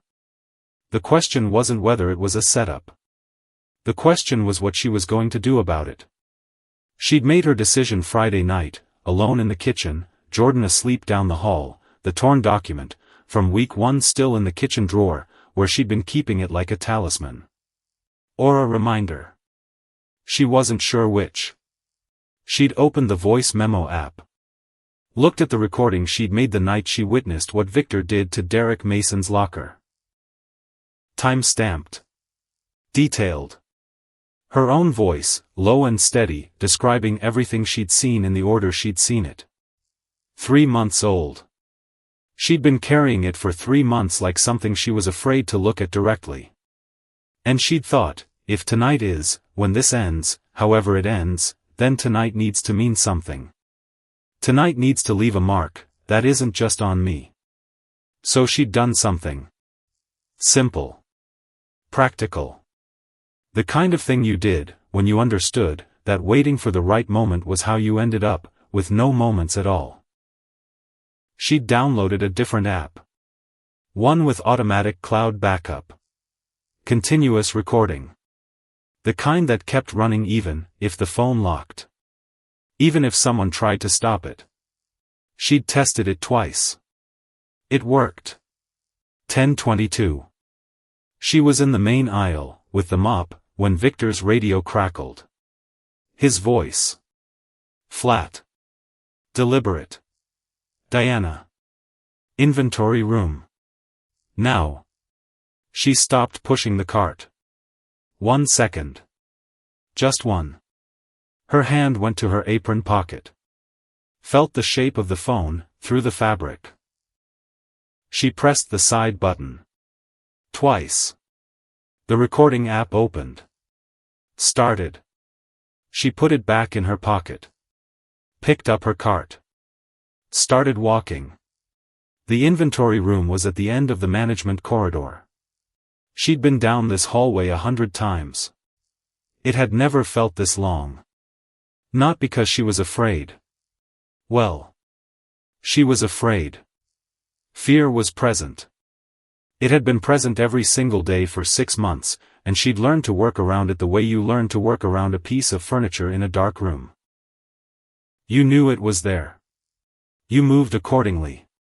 You didn't let it stop you. But tonight the hallway felt longer. The light at the end of it brighter. The sound of her own footsteps louder. She counted them. 16 steps from the double door to the inventory room entrance. Victor was standing in the doorway. Arms crossed. Expression neutral. The particular neutrality of someone who's already decided how this conversation ends. Come in, he said. She went in. The room was as she remembered it. Metal shelving floor to ceiling. Boxes she recognized from her last cleaning visit, but rearranged now, reorganized, the evidence of a busy week. A desk in the corner, with 2 laptops, both dark. Filing cabinets against the back wall. Victor let the door close behind her. He didn't lock it. He didn't need to. Sit down, he said. She didn't. A half-second pause. His eyes registered it. Filed it. I wanted to talk about your performance. He moved to the desk. picked up a folder. "We've had some concerns." "I know about the concerns," she said. He looked up. "Slow. Do you? Time card discrepancies I can account for. Customer complaint with no customer name attached. 2 violations filed, while I was on shift, and can be verified by the clock-in system." She kept her voice even. Not aggressive. Just present. Like she was reading a weather report about someone else's weather. "I've been documenting my shifts. Dates, times, witnesses." He set the folder down. "That's proactive of you. I learned from watching how things work here." Something moved in his expression. Not anger. Interest. The slight recalibration of a man who'd expected a different version of this conversation. "Diana." His voice shifted. Warmer. Dangerous in a different way. "You're a good worker. I've always said that. This doesn't have to be adversarial. If you're having trouble, if there are personal circumstances affecting your performance, we can talk about accommodation. We can be flexible." She looked at him. She knew what flexible meant. She'd heard that word before. Different person, different city, same room. Same offer wrapped in the same language. "I'm not having trouble," she said. "My performance is consistent. My records are clean. The records I have say otherwise. The records you have are wrong." Silence.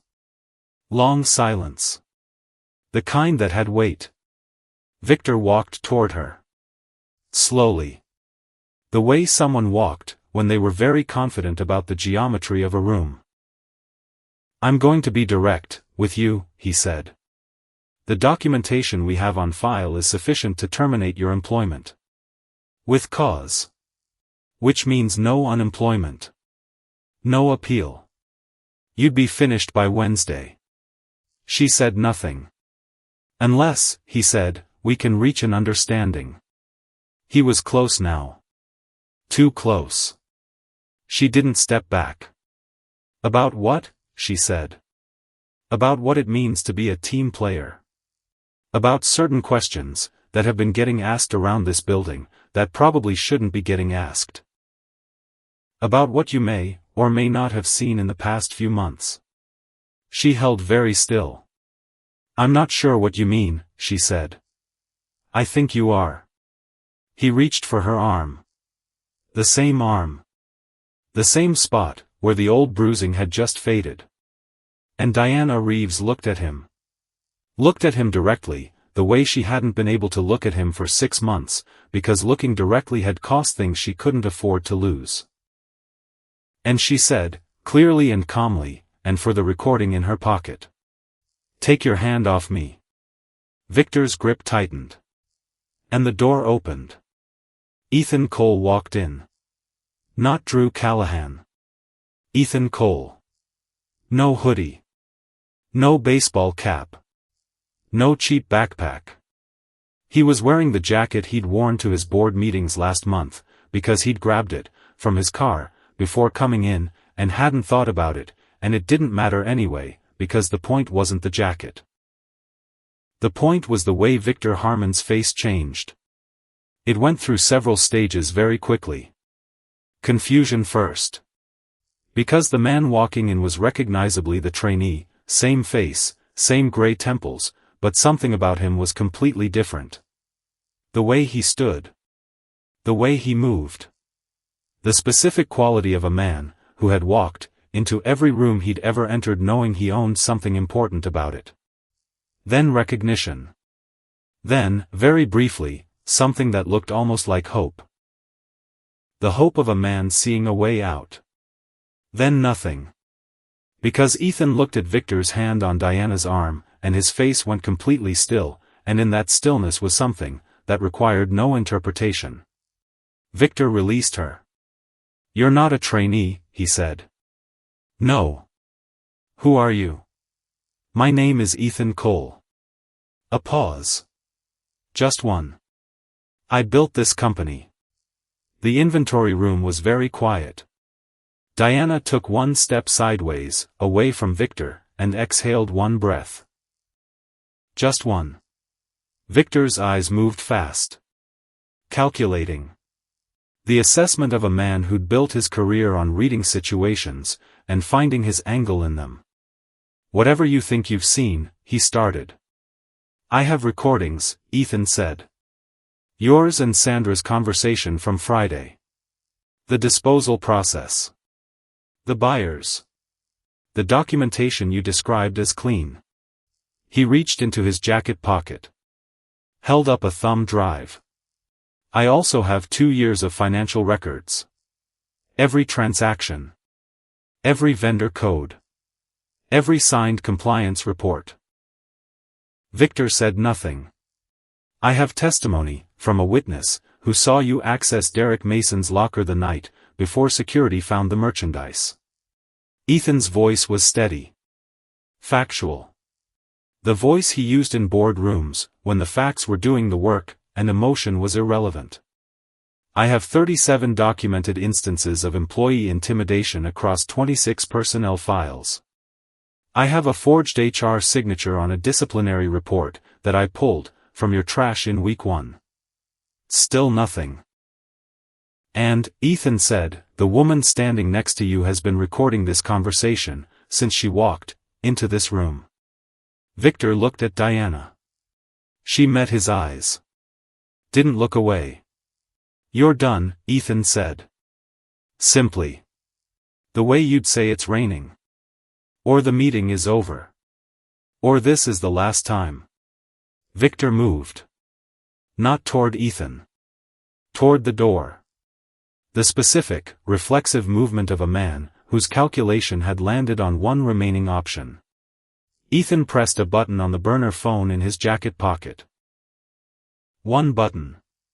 One contact. Pre-dialed and waiting. The phone connected. He said 2 words. We're ready. Philip Norwood heard the alarm first. Not a store alarm. Something different. The specific tone of the emergency beacon Ethan had activated, through the building's secondary system. The one designed for after-hours situations, connected directly to the monitoring service that had federal contacts pre-programmed. He came around the corner to the management corridor at a run. Stopped. Took in the scene. Diana. Victor. Ethan. The open inventory room door. The expression on Diana's face, which was not the expression of someone in danger anymore, but of someone who just watched something fall into place that she'd been holding up by herself for a very long time. Philip didn't need a diagram. He stepped in front of the hallway exit. Victor stopped. Sir, Philip said. Steady voice. Young guy, but steady. I'm going to ask you to stay where you are. Victor looked at him. Looked at Ethan. Looked at the hallway. And sat down on the floor. Not dramatically. Not a collapse. Just the specific exhaustion of a man who'd run the calculation one more time, and come up with nothing. Sandra Voss heard the commotion, from the office, where she'd been finalizing documentation for the Thursday shipment. She moved fast. She was always fast. Sharp heels, sharper mind, the reflexes of someone who'd survived enough professional catastrophes to recognize the sound of one arriving. She had her bag. Her laptop. The specific possessions of a woman, with an exit plan. She made it to the loading dock door. Opened it. 2 people were standing in the cold on the other side. Federal agents. FBI. White-collar crime unit, Chicago field office. The agents who'd been briefed, that morning, who'd received the evidence package at noon, who'd been 3 blocks away, since 7 p.m., Sandra Voss stood in the open loading dock door, with the November cold coming in, and looked at them. They looked at her. Ms. Voss, the lead agent said. We've been waiting. She set her bag down. Very carefully. And said nothing. Which was, it turned out, the first honest thing she'd done in 2 years. The next 3 hours were organized chaos. The specific kind of chaos, that looks like procedure, from the outside, and feels like a storm, from the inside. Agents moved through the building. Evidence was photographed, catalogued, removed. The inventory room, always locked, always watched, always the center of the thing nobody was supposed to see, stood wide open, with overhead lights blazing, and federal cameras recording every shelf. Victor Harmon was read his rights in the management corridor. He said nothing. Sandra Voss said nothing for a long time. Then she said she wanted a lawyer. Which was her right. Which she got. Detective Bev Hartley, white-collar crime unit, 15 years in, the kind of woman who'd heard every version of every story, and maintained a specific professional calm, that suggested nothing surprised her anymore, found Ethan and Diana in the break room. Diana was sitting at the table. She had both hands around a cup of coffee, that someone had made her, though she couldn't remember who. It was warm. That was enough. Ethan was standing near the window. Looking out at the parking lot. At the federal vehicles. At the store he'd built being methodically documented by the people, whose job it was to document exactly this. Hartley sat down across from Diana. "When you're ready," she said. Not pushing. Not performing urgency. Diana looked at her. Set down the cup. And talked. She talked for a long time. Not the condensed version. The real one. Starting in May, when she'd arrived, when she'd believed the phrase fresh start, when she'd thought, for approximately 3 weeks, that maybe this location was different. Maybe here things were going to be okay. Then the first incident. Small. Victor standing too close in the corridor, speaking too quietly, the conversation that on paper was a performance review, and in person was something else entirely. Then the second. Third. The pattern establishing itself. Derek Mason. What she'd seen. What she'd recorded. What she'd carried for 3 months, without knowing what to do with it and, without being able to stop. The forged document.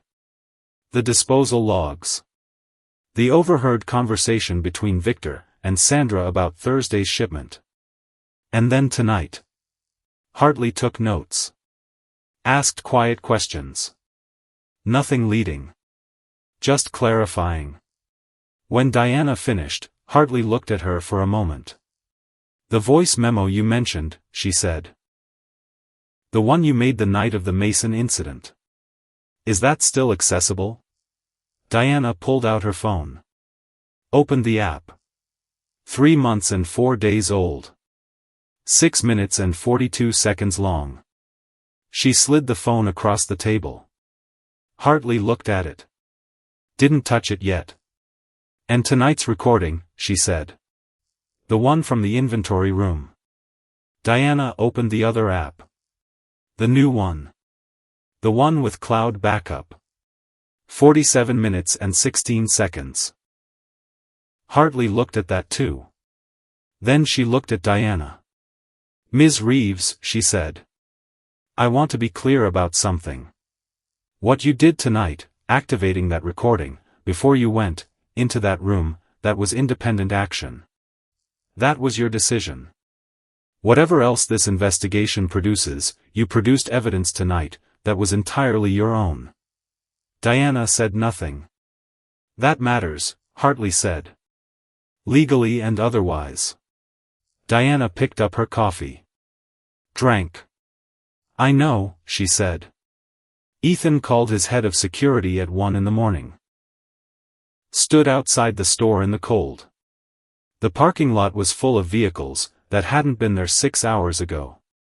The store that had always looked fine, from the outside still looked fine, from the outside. Bright facade. Cheerful signage. Different, now. Inside. "It's done," he said. A pause. "Victor and Sandra?" In federal custody. The evidence? Enough. More than enough. Ray Colton built a case that would make a prosecutor grateful. Another pause. The board is going to want a statement by morning. The board can wait until morning. He looked at the store. Tonight, I'm dealing with tonight. He ended the call. Went back inside. Found Ray Colton in the stock room. Ray was sitting on an overturned crate. He'd been interviewed by Hartley's team an hour ago. Released. He was just sitting. Ethan sat down on another crate across from him. They didn't say anything for a moment. 2 years, Ethan said. And 3 months, Ray said. You could have sent the evidence anonymously. To a newspaper. To the police. Could have. But you didn't. Ray picked at the crate. A splinter. Methodical. Anonymous evidence gets buried, he said. Evidence needs a name behind it. Needs someone willing to stand up and say I saw this. I know this. I kept this. Otherwise it's just paper. Ethan looked at him. Why me? He said. Why hand it to a trainee you didn't know? Ray looked up. The expression on his face was complicated. The complexity of a man who'd been sitting with something for a long time and had developed specific thoughts about it. You asked the right questions, he said. First day. You were doing the tour with Ruth and you stopped in the middle of receiving and looked at the scheduling board and asked why one department had 3 people on Tuesday and 7 on Friday when the delivery schedule was inverted. He almost smiled. That's not a trainee question. That's a management question. Someone who knows how these things are supposed to work and can see when they don't. Ethan was quiet. I didn't know you were the CEO, Ray said. Still don't entirely know what to do with that. But I knew you were someone. And sometimes that's enough. It was almost 3 in the morning when Diana finally left the building. Hartley's team had what they needed for tonight, anyway. There would be more. Follow-up interviews, formal statements, legal processes that would take months. Hartley had explained all of it clearly, and without drama. Diana walked out through the employee exit. The November cold hit her like a reminder. She stood in the parking lot for a moment. Looked back at the store. It looked the same. It always looked the same from the outside. She pulled out her phone. Checked the time. 2:58. Way too late to call anyone. She called Jordan anyway. 3 rings. D?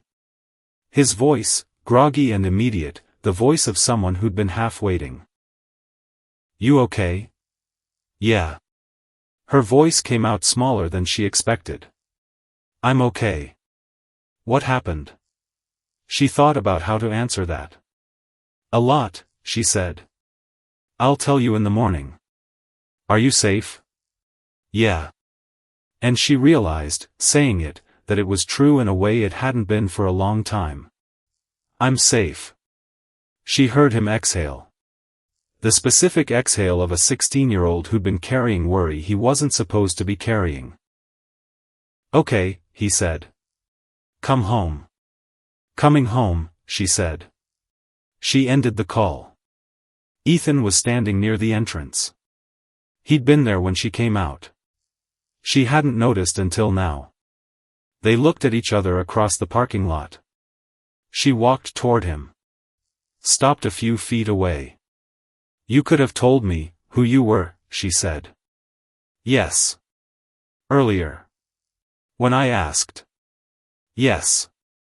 Why didn't you? He looked at the store. Then back at her. Because the moment I told you, you'd be carrying 2 things instead of 1. Your situation and the knowledge that the CEO of the company was operating undercover in your building. He paused. I didn't want to add to your weight. She thought about that. That's either very considerate, she said, or extremely arrogant. Probably both. She almost laughed. Not quite. What happens now, she said. Victor and Sandra will be formally charged. The federal case will take time. There's a civil process as well. 26 employees who were wrongfully terminated. We're going to reach out to all of them. He paused. Derek Mason first. She nodded. And this store? Closes for restructuring. I'd say a month, but it might be longer. Every employee gets paid through the closure. Reassignment or severance, their choice. And me? He looked at her. That's up to you, he said. She waited. There's a position, he said. If you want it. Employee advocate. Compliance specialist. You'd go to our stores, not just this region, nationally if you were willing, and you'd talk to people. The people no one talks to. You'd identify what's wrong, before it gets to where this got. She studied him. I don't have a degree, she said. You have 6 months of surviving this building. You have 3 months of carrying evidence nobody believed you had. You have a recording you made by yourself, in the dark, before anyone told you to. He met her eyes. You know what fear looks like, before people say it out loud. That's not teachable. That's experience. She was quiet. The parking lot hummed, with the distant presence of federal vehicles. Inside, lights blazed in rooms that were supposed to be dark. I want it in writing, she said. That I report directly to you. That I can't be overruled by regional management. That if I find something, and the person responsible is politically connected, it still gets addressed. I'll have legal draft it tomorrow. Today, she said. It's already today. He almost smiled. Today, he said. She looked at the store one more time. Then she walked to her bus stop. And didn't look back. 5 months later. The night before the trial. Diana couldn't sleep. Not surprising. Not unusual. She'd had trouble sleeping, since November, though the quality of the insomnia had changed. In November it was dread. In December, after the indictments came down, it was something more like disbelief, the specific sleeplessness of someone who'd lived so long inside a problem, that the problem being solved still felt like a trick. Now, in April, it was something quieter. She sat on the kitchen floor. Same spot. Back against the cabinet, knees pulled up, the yellow kitchen light doing what yellow kitchen lights do in apartments at 2 in the morning. Jordan's textbook was on the couch again. He was asleep. His breathing was easier now. She'd noticed that months ago. The shallow, watchful quality had gone out of it. She looked at the spot on the floor in front of her. The spot where the torn paper had lain, smoothed out under her hands, in November. She'd put it in the kitchen drawer. Under the takeout menus. The paper was in the hands of federal prosecutors now. The drawer held takeout menus, and nothing else, which was its original purpose, and felt, lately, like a small victory. She thought about tomorrow. The courtroom. The formal suits. Victor Harmon's expensive lawyer. Sandra Voss's even more expensive lawyer. The specific theater of justice in the making, which she'd been warned would be slow, and procedural and nothing like what people expected from television. She thought about Ruth Kimball, who was going to testify on day 5. Ruth had called her last week. Out of nowhere, 3 minutes, very Ruth about it. Just, I'm going to say what I should have said 3 years ago. I wanted you to know. And then she'd hung up, before Diana could respond. She thought about Derek Mason. He'd moved his family to Kansas City in December. New job, logistics company, his brother-in-law had a contact. He'd called Diana twice. The second call he'd said, my daughter asked me, if I was still a criminal. I said no. She asked how she could know for sure. I said because someone kept a record. Diana had held the phone for a long time, after that call ended. She thought about Jordan's school trip deposit, already paid for next year. She thought about the back left tire, replaced in January, with an actual spare. She thought about 3 months of expenses in a savings account, that hadn't existed in November. Small things. Enormous things. She thought about Keisha, whose name she didn't know yet, sitting in a break room in a city Diana hadn't yet traveled to, eating her lunch quickly, checking the door. Diana would get there. That was the job. She'd accepted the position in December. The legal draft had been exactly what Ethan promised. She'd read it twice, asked 2 questions, signed it. She reported directly to Ethan Cole. She could not be overruled by regional management. If she found something, and the person responsible was politically connected, it would still be addressed. She'd had that verified by her own lawyer. Ethan had paid for the consultation. She'd found that slightly funny. She'd told him so. He'd said it was the least he could do. She'd said it was actually a reasonable baseline. He'd agreed with the particular expression of a man who was getting used to being agreed with in new ways. She sat on the kitchen floor until almost 3.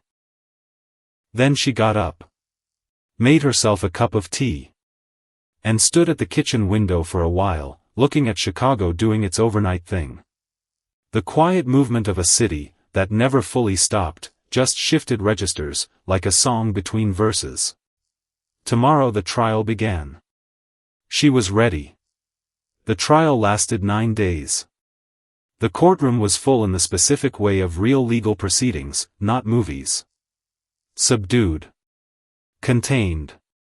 The particular weight of a room, where consequences were being formally assigned to people who'd believed, for a long time, that consequences were for other people. Victor Harmon sat at the defense table in a suit that was expensive, but not as expensive as his usual suits. His lawyer argued entrapment, selective prosecution, corporate scapegoating. Made all the arguments that good lawyers made when the evidence was overwhelming and the narrative needed complicating. The evidence was overwhelming. On day 5, Ruth Kimball took the witness stand. She was exactly what she'd always been. Economical. Precise. She'd been doing orientations for 8 years, and had arrived at a particular relationship with words, which was that she used them carefully, and didn't waste them. She'd reported Victor 3 years ago. Through proper channels. Formal documentation. The exact process the employee handbook described. She'd sent it to Sandra Voss's office, because Sandra Voss was the regional compliance contact, and that was how it was supposed to work. The report disappeared within 48 hours. No acknowledgement. No investigation. No record that it had ever arrived. I thought I'd done something wrong, Ruth said. The formatting, maybe. Or the wrong contact. I kept trying to find where it had gone. She looked at the jury. After a while I stopped looking. Because looking made me think about what it meant, if it hadn't gone anywhere by accident. The prosecution let that sit. Let the jury do the math. Ms. Kimball, the prosecutor said. Why didn't you report again? To a different channel. Corporate headquarters. The State Labor Board. Ruth was quiet for a moment. Because I watched what happened to people who reported things, she said. And I had a mortgage. And I had a daughter in her 2nd year of college. She looked at her hands. And I told myself that keeping my job was the most responsible choice. She paused. I've changed my mind about that.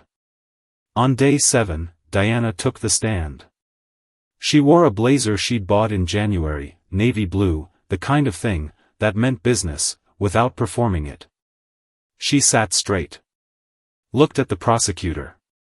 Answered the questions that were asked, added nothing that wasn't asked for, understood that the truth, stated plainly, was doing all the work that needed doing. The defense attorney tried. "You never filed a formal complaint with HR," he said. "No." "You never reported Mr. Harmon's behavior to corporate." "No." "Why not?" She looked at the jury. Not the defense attorney. The jury. "Because I did that at my previous location," she said. "I reported my supervisor there for similar behavior. Corporate investigated. 7 months. Conclusion, insufficient evidence.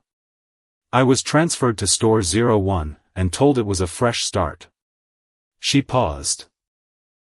"Within 3 weeks of arriving, the same pattern started again. I learned that reporting problems doesn't solve them. It marks you as the problem." The defense attorney tried a different angle. "You've received a substantial settlement from coal retail."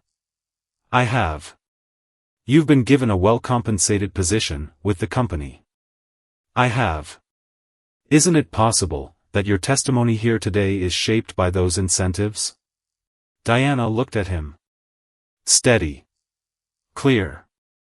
"I have the voice memo I made 3 months before any of those incentives existed," she said.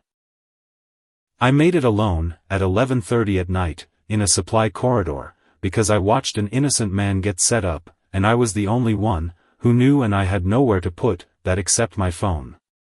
She held the attorney's gaze. "The incentives came after I told the truth. They didn't create it." The defense attorney sat down. On day 9, the jury came back. They'd been out for 6 hours. Which turned out to be long enough for Diana to drink 3 cups of bad courthouse coffee, have a conversation with Jordan, who'd taken the day off school, and sat beside her in the gallery, with the stillness of someone who'd been asked to be quiet, and was managing it on will alone, and watch Ethan Cole sit 2 rows ahead of her, with his actual watch on his actual wrist. She'd seen him in jeans and a hoodie for 2 weeks. The watch looked expensive. The suit looked like it belonged to someone else's world. Except he was the same man. That was the thing she'd worked out in the months between the arrest and today. The version she'd met first was reduced, fewer resources, less armor, but not different. He'd asked the same questions. He'd paid the same kind of attention. He'd sat on the same cold floor. She'd told her therapist that. Her therapist had found it significant. Diana wasn't sure if it was significant or just true. The verdict came at 2:15. Guilty. All counts. Victor Harmon on fraud, theft, conspiracy, falsifying business records, assault. 9 years federal. Full restitution. Sandra Voss on fraud, conspiracy, falsifying compliance reports, obstruction. 7 years federal. Full restitution. The judge read the sentences in a voice that had clearly read many sentences, and had reached a specific relationship with the weight of them. Steady. Final. Victor didn't react visibly. Sandra closed her eyes. And Diana sat in the gallery, and felt something she hadn't been fully prepared for. Not relief, exactly. Relief would have been cleaner. This was more complicated. Relief and grief tangled together in the specific combination that comes when justice arrives late. When you think about the months before it. When you think about Derek Mason's kids asking if their father was a criminal. When you think about 26 names on a spreadsheet that Ray Colton built in careful, quiet secrecy because he believed that documentation was the difference between a truth that survived and a truth that didn't. Jordan's hand found hers. She looked at him. He didn't say anything. He didn't need to. Their mother had the same eyes. The afternoon after the verdict, Ethan found Diana outside the courthouse on the steps. She was standing in the early May air, with her eyes closed, and her face tipped up. Like someone remembering what sun felt like. "Hey," he said. She opened her eyes. Hey. He stood beside her. Chicago in May was a different city from Chicago in November. The same bones, different atmosphere. Like watching a face change when the thing it had been bracing against finally passed. Derek called me last night, she said. I know. He called me too. He got a job, she said. Logistics company in Kansas City. Started 2 weeks ago. His settlement came through last month. He said his daughter wants to be a lawyer now. She almost smiled. Because of this. Ethan looked at the street. Good, he said. Is it? She's 12.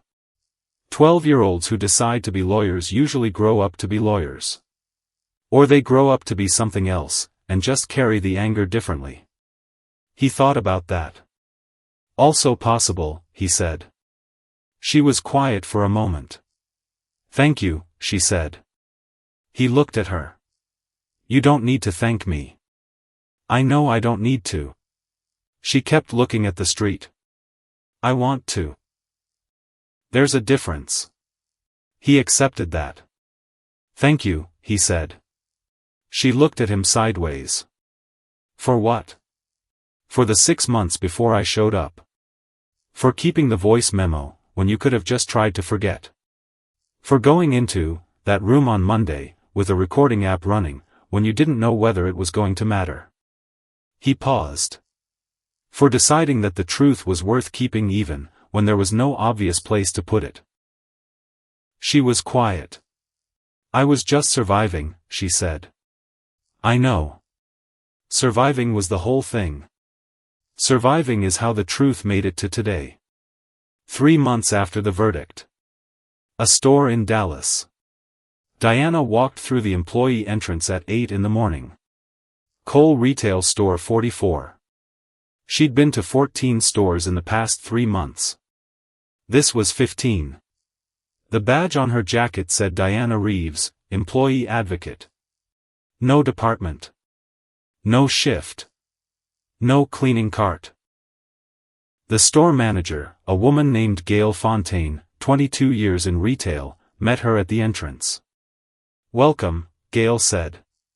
And meant it. Diana recognized the difference between meant and not meant. She'd developed a very accurate ear for it. Thank you. I'd like to start with the break room. Gail nodded. Of course.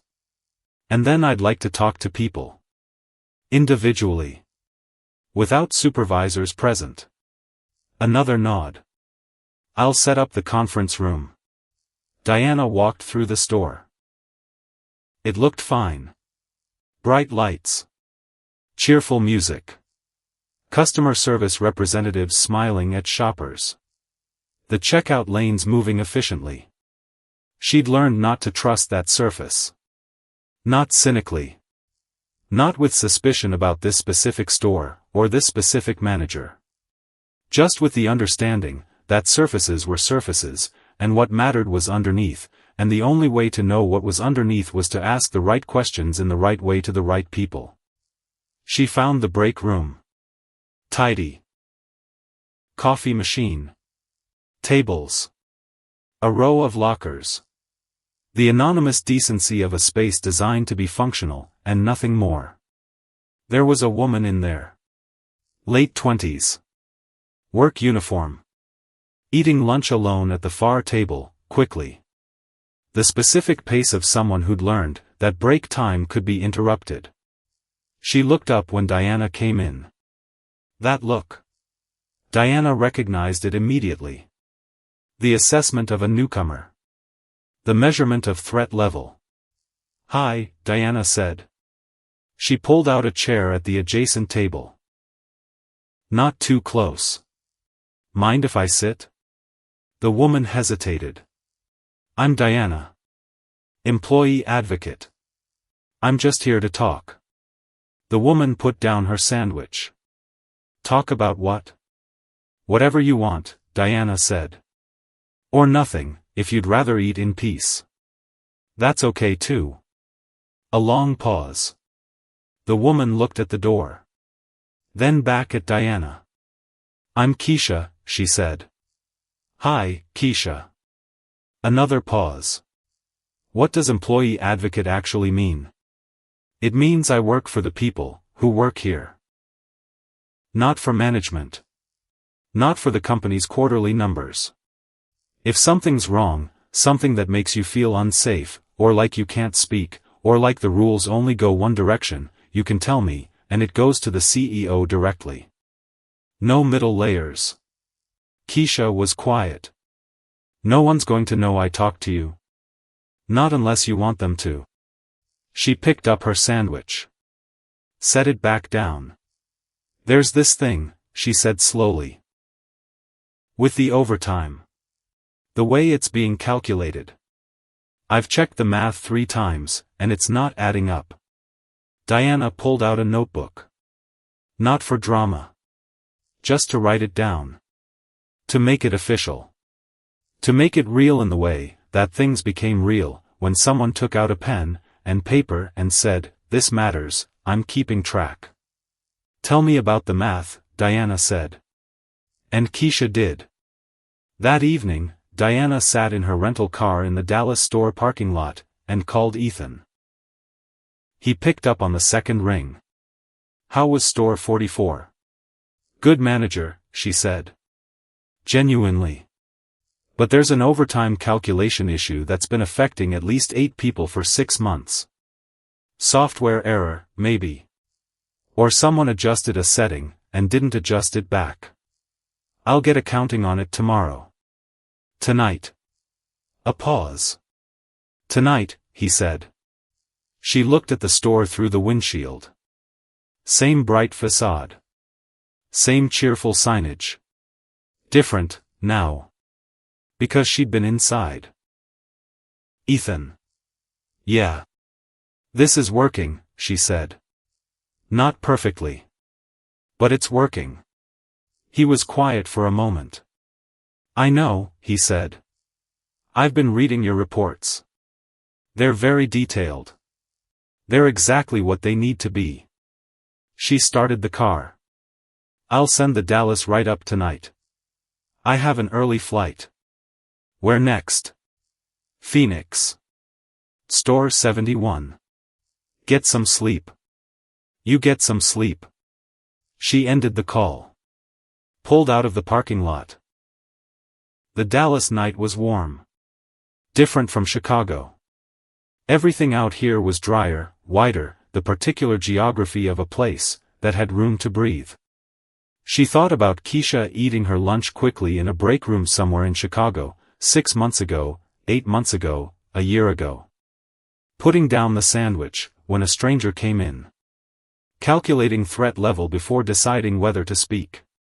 Diana had been that woman. She knew that calculation from the inside. Which was why she knew, when she sat down 2 tables away, and didn't push, and said whatever you want, that's okay too, that the specific distance she'd chosen mattered. That leaving the door open rather than requiring someone to walk through it was the whole difference. Such a small thing. And yet.